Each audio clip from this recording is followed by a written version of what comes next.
Hello, welcome to Candid Career Conversations, a series of webinars focused on professional development and career readiness at Point Park University.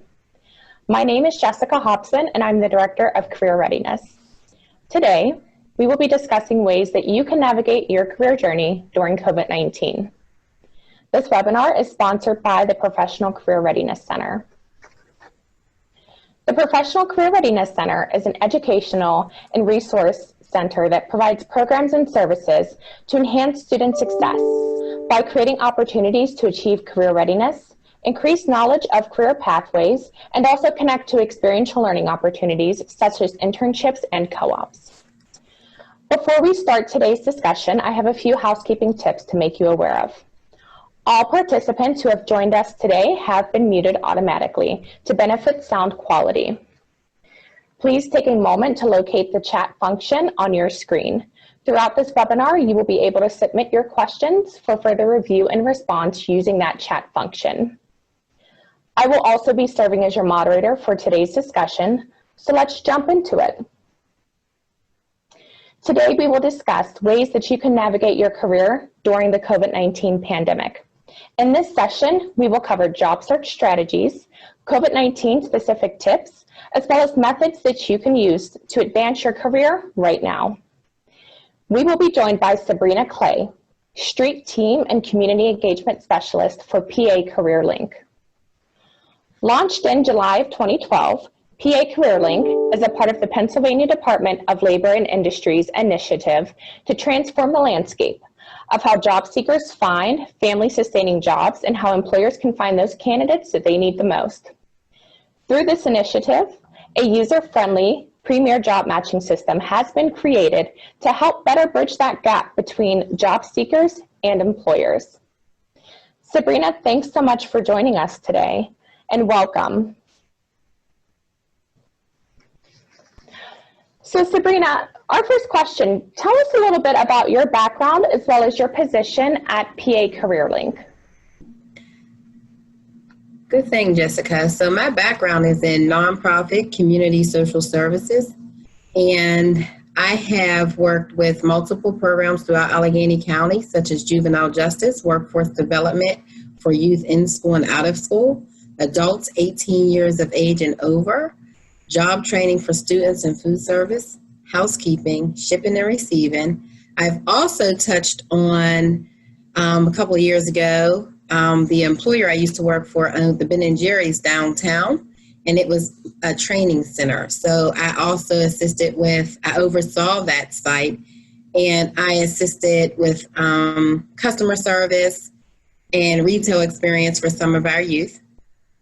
I've also worked with the county Work Ready programs with the state and county, SNAP, Supplemental Nutrition Assistance Programs, and TANF, which is Temporary Assistance for Needy Families, Summer Learn and Own programs, the Free Breakfast and Lunch Program. I also facilitated work readiness curriculums with youth and adults. And we are so excited to have you with us today with all of your experience that you bring and all of your engagement with the local workforce. I'm interested from your viewpoint, how has this COVID-19 pandemic impacted our Southwestern Pennsylvania workforce? It has impacted our workforce, Jessica, in ways that we could not have imagined. It's like one day we woke up and the world was different. Employers were closing their stores, they were laying off employees. Some businesses also lost their business due to COVID because they wasn't able to sustain. Some employers moved to tele-network or networking from home if possible. There was a decrease in available positions or hiring freezes. There are no longer any person interactions, so you cannot speak to a live person for a lot of things now. So you have to talk on the phone to individuals. A lot of places are by appointments only. There are online requests for services. Part-time or seasonal work, though, it has increased. So I receive a number of calls daily from employers who are looking for employees to do part-time work and seasonal work, which you can imagine because now everyone's at home and they're looking at their yards. So, and as we've all heard, over the past couple months, there's this new phrase or this new way of talking about these workers that keep us moving every day, and now they're coined as essential workers. And we see that there are more and more of these positions that are becoming available right now. Yes, I agree. And so you mentioned yourself, the look and feel of the job search process has really changed quite a bit because of COVID-19. So tell us a bit about some of the changes that you've noticed, and then, how can job seekers successfully navigate this new reality? You know what, Jessica, what I would say, a couple tips I have. One would be to find a mentor. You are going to need someone who's going to be able to assist you through this process. Always speaking with someone who is already successful in your field can help you build connections and take the right steps to get the job you want. Reach out to a professor with experience in your field for mentorship. Another way to find a mentor is to research individuals who have your dream job and reach out to them for advice. The second thing is use your time wisely. So number 2 would be use your time wisely. If you have extra time on your hands while searching for a job, find an opportunity to volunteer. Volunteering gives you valuable experience while looking for a job. It demonstrates your personal values and shows employers that you do use your time wisely. Number 3, showcase your best self. To make a good first impression, make sure your resume and cover letter has all of the points you would like to showcase. Your resume is a brief highlight of your education, experiences, and skills. It is designed to attract the attention of potential employers and get you to the next step in your job search. Your cover letter is your opportunity to showcase to an employer that you have researched their company and you have relevant experiences that will benefit them. You want to spark their interest and get them to look more closely at your resume. Once your resume and cover letter are complete, make sure that you have a pair of fresh eyes to look over it. Number 4, stay on top of job postings. Carve out some time each day. Look through job boards like Handshake, LinkedIn, Indeed, Pittsburgh Hires, etc. On those sites, you can search positions, post resumes, sign up for interviews, find out about job fairs, career events, and network with employers. Many positions are filled very quickly after they are posted on job boards. So consistently monitor postings so you can be an early applicant. Number 5 would be ace the interview. Once you've wowed employers with your application, the next step is the interview. Interviews can be nerve-wracking at first, but being prepared will help you ace it. Research the company thoroughly and have questions prepared.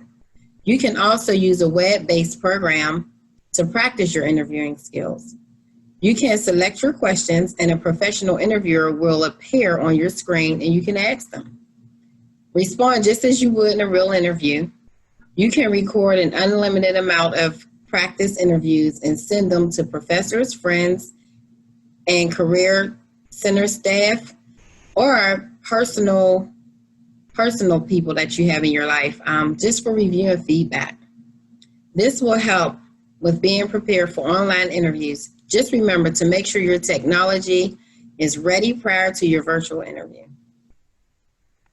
And you gave us so many wonderful tips there. As we have students and alumni from the university that are looking to navigate this difficult landscape, knowing where to search is such a great tip, because of course you can easily get lost and spend hours and hours just looking through the Googles, the Indeeds, the monsters.com, and having that focused strategy that is backed up with some research that you've done to make sure that you know about that organization, you know about their business, can really move your job process forward a lot faster.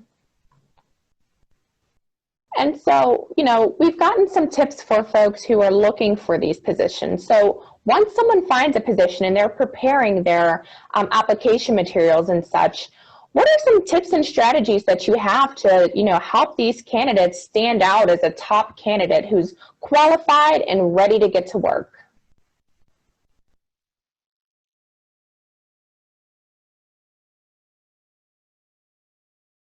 I think you might be on mute, Sabrina.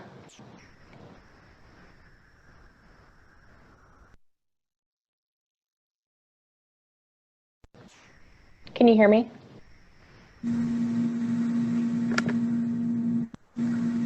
I think I can hear you now.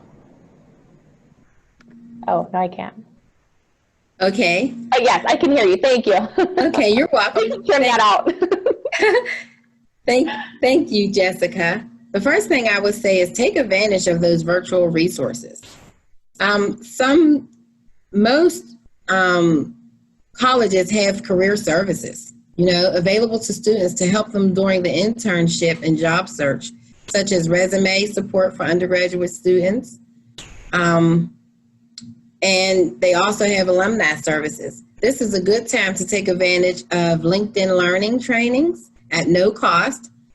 Brush up on some of those old skills and even learn new ones. This would be the perfect time to do that. And through LinkedIn Learning, you can take advantage of some of those resources. The next thing I would say is embrace remote opportunities. Even though they can sometimes be challenging to find, this is a great time to look for remote or virtual job opportunities. Okay. You can search through jobs by using keywords such as remote or virtual to start. And using those keywords on other job search engines is the best next step. The next thing, maximize your online presence and network. Students who have a complete profile and make it visible to employers can be contacted by employers. So just think about that. And also, there are people who share your interests on their profile and can be contacted by, they can contact you with a recruiter. So I would say definitely take advantage of those things. In addition, you can peer network. Some students, you can network with alumni. You can network with, current students. So network. Students can search through profiles by industry, location in school, and even join industry communities. And answers to key questions in changing the job search environment, about the changing job search environment. So you can even look up how the job search environment is changing. The next tip I have is prepare for those virtual interviews. Employers who are hiring are moving all to virtual interviews, which can be very different than in-person interviews. So students need to practice. Some tips for this include during a trial run with the necessary software before the virtual interview, use headphones with a microphone to cut down on all the background noise. Look at the camera instead of on the screen and have a backup plan for potential technical issues by exchanging phone numbers with your interviewer beforehand. Trying to think. You can also use something called Interview Stream. It's a virtual interview practice tool where you can practice live virtual interviews by scheduling a mock interview. And they have it on Handshake. Some things to consider is be ready for the hiring process to take longer than usual virtually. Expect to apply for for 5 to 10 times the number of jobs that you had planned before COVID-19. Set aside some time each day to search and apply for jobs. Finding a job is a job. Keep your online profile updated. Make sure your social presence reflects you in the best light. Use online job search sites such as Handshake, Indeed, LinkedIn, and Glassdoor. Be willing to take a temporary job to demonstrate your abilities. Tailor your cover letter and resume to be specific for the job which you are applying. Set job alerts with each of the online search engines. Practice a virtual or telephone interview before the actual one happens. Hone on your elevator speech. Practice telling that story over and over and over again. It can never get old. Research companies that are hiring. The healthcare industry needs workers. Companies including Aldi, Amazon, Walgreens, Pepsi,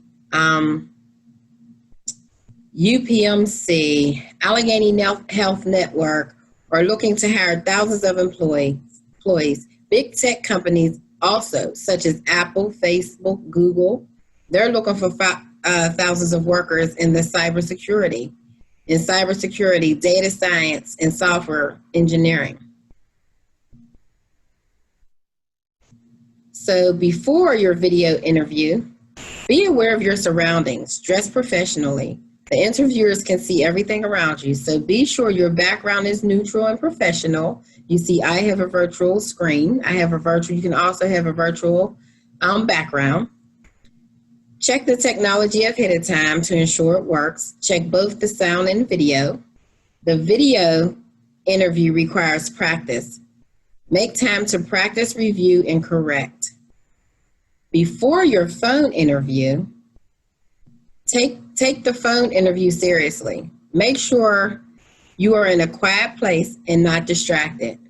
Make sure that you have a strong cell coverage. Be aware of potential time differences. Always confirm the time zone when scheduling the interview. And those are my tips. Thank you, Jessica. Thank you. And, you gave us such wonderful insight for so many folks who may be looking for a job either for the first time or the first time in a while. Yes. A lot may have changed and there's a lot that they may not anticipate. And as you mentioned, it's so important to really be prepared.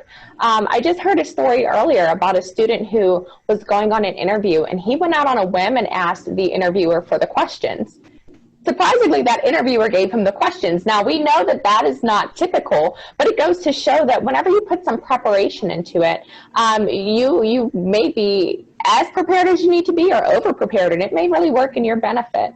And, you mentioned, these new virtual experiences, the virtual interviews, the virtual jobs. Due to COVID-19, we understand that virtual employment or the interest in it is on the rise, right? We love being around people, but maybe I'm not as comfortable being, right next to my coworker as I once was.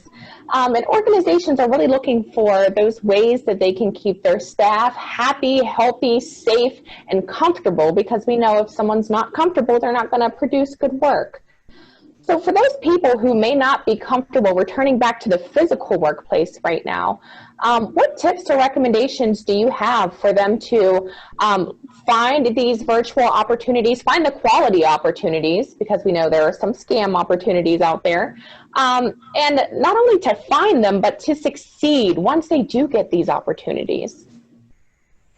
Thanks, Jessica. I'm glad you asked that. I actually have 7 things or tips that you can do to help you maximize your success in the virtual world. 1, communicate. I cannot stress that enough. It's easy to take for granted the incidental sharing of information that occurs when you and your team are all in one place. When you move to a virtual environment, everyone must get much more deliberate about considering who needs to know what.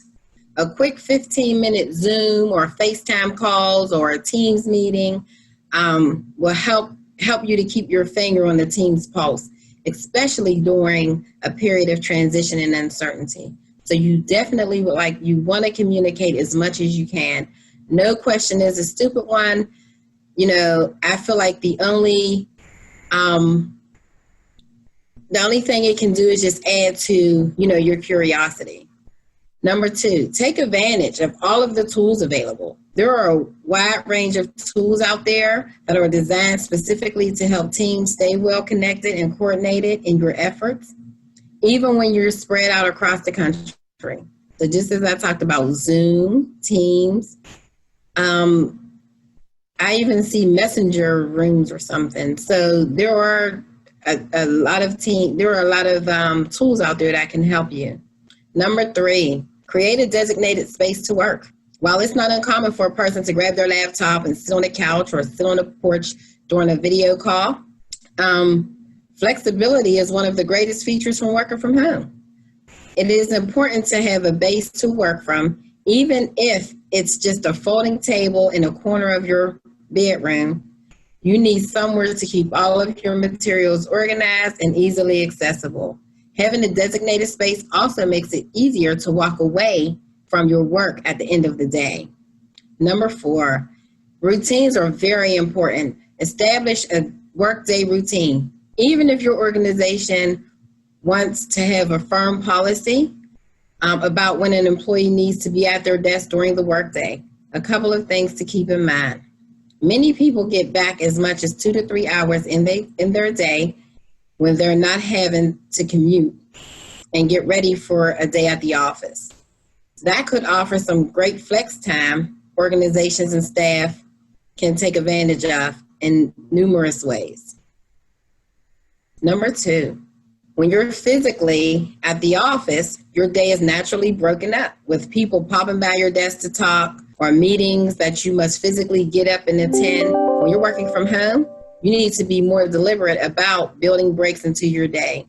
When you get up and walk away from your computer screen, even if it's just for a few minutes, do some bends, do some stretches, take time out, because oftentimes when we're home, we don't take breaks. We'll sit there and you'll get headaches. I know during these virtual times, I've had a couple of headaches because I'm sitting at the computer constantly. So take those breaks. Number 5,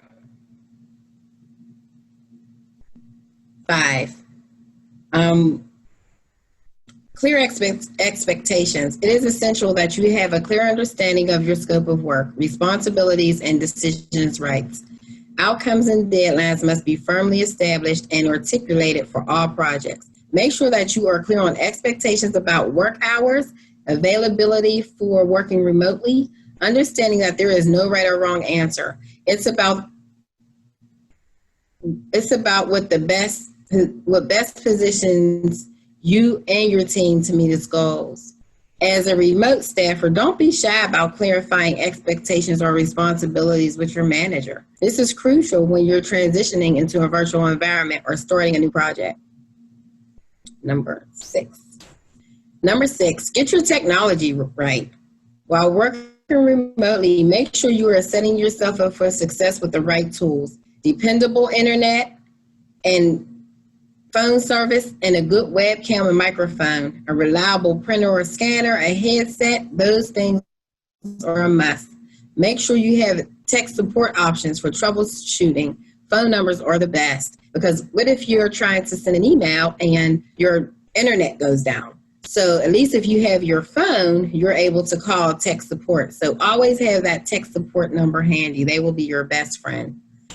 Finally, be prepared to remain flexible. When you work from home, there are always going to be challenges that pop up. The internet goes down, a conference call drops. If you live in an apartment building, maybe they're renovating the apartment upstairs. Maybe there's some construction outside. Maybe a Zoom call freezes up. How you respond is always more important than the glitch itself. Be careful of your sense of humor and refrain from calling attention to the glitch. You can always send an email letting the host or your supervisor know that you had technical issues, and call in if you're unable to use video. Remember, it's not forever. Soon you will be back in the warm confines of your organizational office, and you can definitely have coffee with your coworkers. And Sabrina, you gave us some key points there to help folks be successful in these work from home experiences. I don't know about you when you started adjusting to the work from home, but it was an interesting environment for me. I have a rather large dog who likes to kind of sit next to me when I'm on the Zoom calls and conveniently bark at the end. It seems like landscaping is always happening at the perfect time, and I'm being very sarcastic there. And it's so funny because my fiance also, it almost seems like every time I'm on a Zoom call, he's on the opposite side because our living room is now his gym, working out, doing jumping jacks or push-ups and such. So it's really, really important that you create those designated spaces, you have that routine, and that you're ready to be as flexible as you need to be successful in your job. Absolutely, Jessica. Sabrina, my last question for you. You've talked a lot about how folks can find these opportunities, how they can make themselves stand out, and even for those folks who are interested in virtual opportunities, how they may be successful in this new reality. We often hear that when it comes to the job search, sometimes it's not what you know, but it's who you know. And we know that networking is such an essential part of the normal job search process, and it can be especially important during a difficult time like this. So talk to us a bit about the role of networking in the job search process and what job seekers can do to expand their network during this difficult time. Yes, Jessica, the real goal of networking is to make a connection with like-minded people. Benefits come later. So the first thing I would say to do is check out your online identity.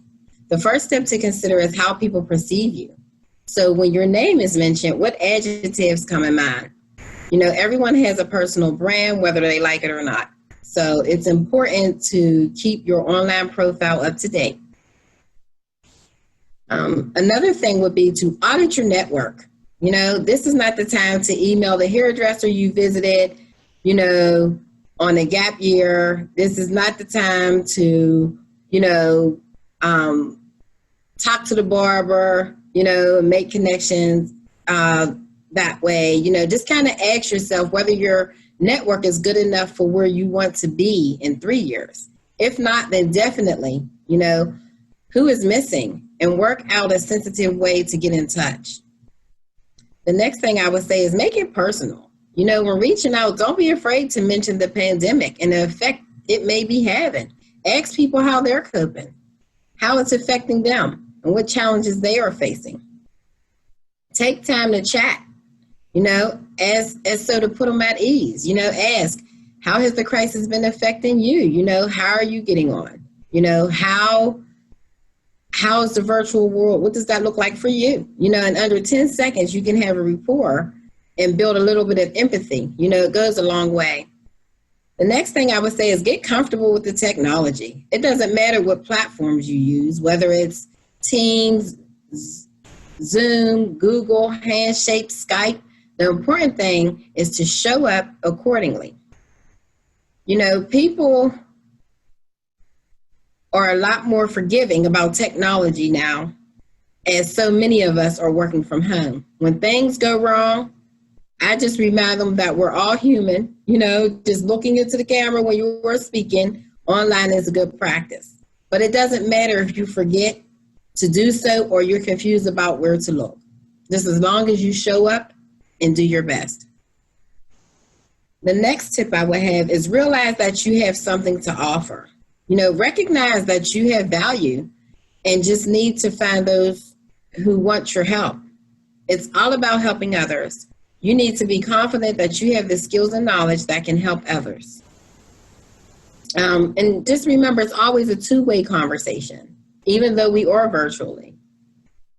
working virtually. Talk to strangers. Your network should reflect the diversity of the economy, you work in or want to work in. Connect with the unlike-minded people, those who are different, or not from your field or your social circle. Don't worry if you struggle to talk to strangers. Introverts can be very good at connecting because they listen and ask questions. The next tip I would say is be generous, right? Always give something away without looking for something in return. When things come back, you'll be remembered.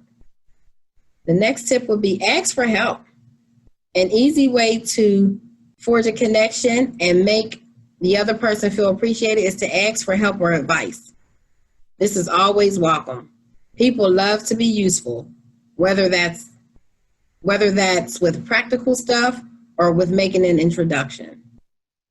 The next tip, set up a virtual coffee. If you meet someone interesting at a webinar or on social media, this might sound odd, but people are doing everything from virtual bingo to wine tasting to happy hours. So why not? You can do a virtual coffee, just to introduce yourself to someone. Keep it to 15 minutes, maybe for starters. Soon enough, a socially distant coffee will become acceptable again. Ask them to connect. Have a conversation with a few people a week, with no expectations, just other than just getting to know them. And like I say, coffee is a good start. If they don't drink coffee, whatever drink it is of their choice, as long as it's not alcohol. So you can have water, whatever they drink, just to get to know, just to get to know someone. Consistency pays off. The biggest mistake newcomers make is to give up when they don't get results quickly. You need to be where your clients are. So it's important to surround yourself with the right people. So there is really no reason to forgo networking, especially when so many people are looking for work. How it operates has changed. The human aspect remains the same, and showing a genuine interest in others will be appreciated. After COVID has been dispatched or we find a cure, we will probably continue to do some networking online, though it won't replace real life interactions. Human beings love to connect in person. People will be back and will appreciate that even more. And Sabrina, thank you so much for those tips to survive networking. I always say to my students, there's not too many people that wake up in the morning eager to go meet strangers, right? So even professionals like us, we don't wake up and say, oh, time to go to this networking event, let's go meet strangers. There are some folks like that, but the majority of us have just kind of learned the tips and tricks that you need to survive these events and to make use out of these events and to begin to enjoy them just a little bit. One of my favorite stories to share with students is when I was actually a student, I met someone that was working at an organization here in Pittsburgh at a presentation, and she was an alum of the university I was attending. And so I just started kind of connecting with her, talking to her. She looked at my resume. I would ask her questions like, was this class actually useful for you? I mean, am I going to use these skills? And it was helpful because this is someone who was once in my shoes that could give me that great insight on how my career could progress. And it gave me a vision of where I wanted to see myself in a couple years. I continued to really connect with that person for about 8 months. And I remember I was at Seven Springs one day with my friends, and I got a random phone call, and she said, hey, I need help on my team. Do you want to come work for me? And I said, yes, I've been telling you I want hands-on experience. Of course I want to work for you. And I said, what would I do? And she said, I haven't figured it out yet, but I know you want to get a lot of hands-on experience. I need the help, and we will figure it out together. And I asked one last question. I said, well, will I get paid? Right? Because it's so important to make sure that whenever possible, you're lining your pockets with a little bit of money. And she said, yes, you will get paid. And that was a wonderful way for me to jumpstart my career. I actually ended up accepting a post-graduation job offer with that company about a year before I graduated. So I always tell folks, you never know where you might bump into someone. You talked a bit about volunteering. You talked a bit about these networking opportunities. Sometimes you don't know where that relationship is going to take you, and you might bump into someone at the coffee shop who can help you get to the career point that you really want to be in. So those relationships are definitely very, very important. I agree, Jessica. So through PA CareerLink, through Dynamic, through Dynamic, who I work for, we have something called Dynamic Works Institute, and they have like a workforce rookie boot camp. And it's so amazing to see all of the faces from all over the world on those Zooms, those virtual meetings. And we also have, in those, we have virtual group projects. So you're partnering with someone who you only seen on these Zoom meetings. And it's so rewarding. And it's like a breath of fresh air because you get to see other people's opinions and how other people think and how they work. And it's really, really nice. And some people are on these Zooms, Jessica, and it could be 1 o'clock here, our time, but they're up. It's 5 o'clock in the morning where they are. The one lady was in Hawaii. I mean, just think about the time difference. And they're just so committed to making sure that everyone is comfortable, everyone succeeds, and that we are all in this together. So I agree. And that last statement of, we're all in this together, it's something that I have to remind myself sometimes. I like to remind the students of it as well. All of us, from the janitors to the executives, we're all experiencing this for the first time. We're having the technology issues.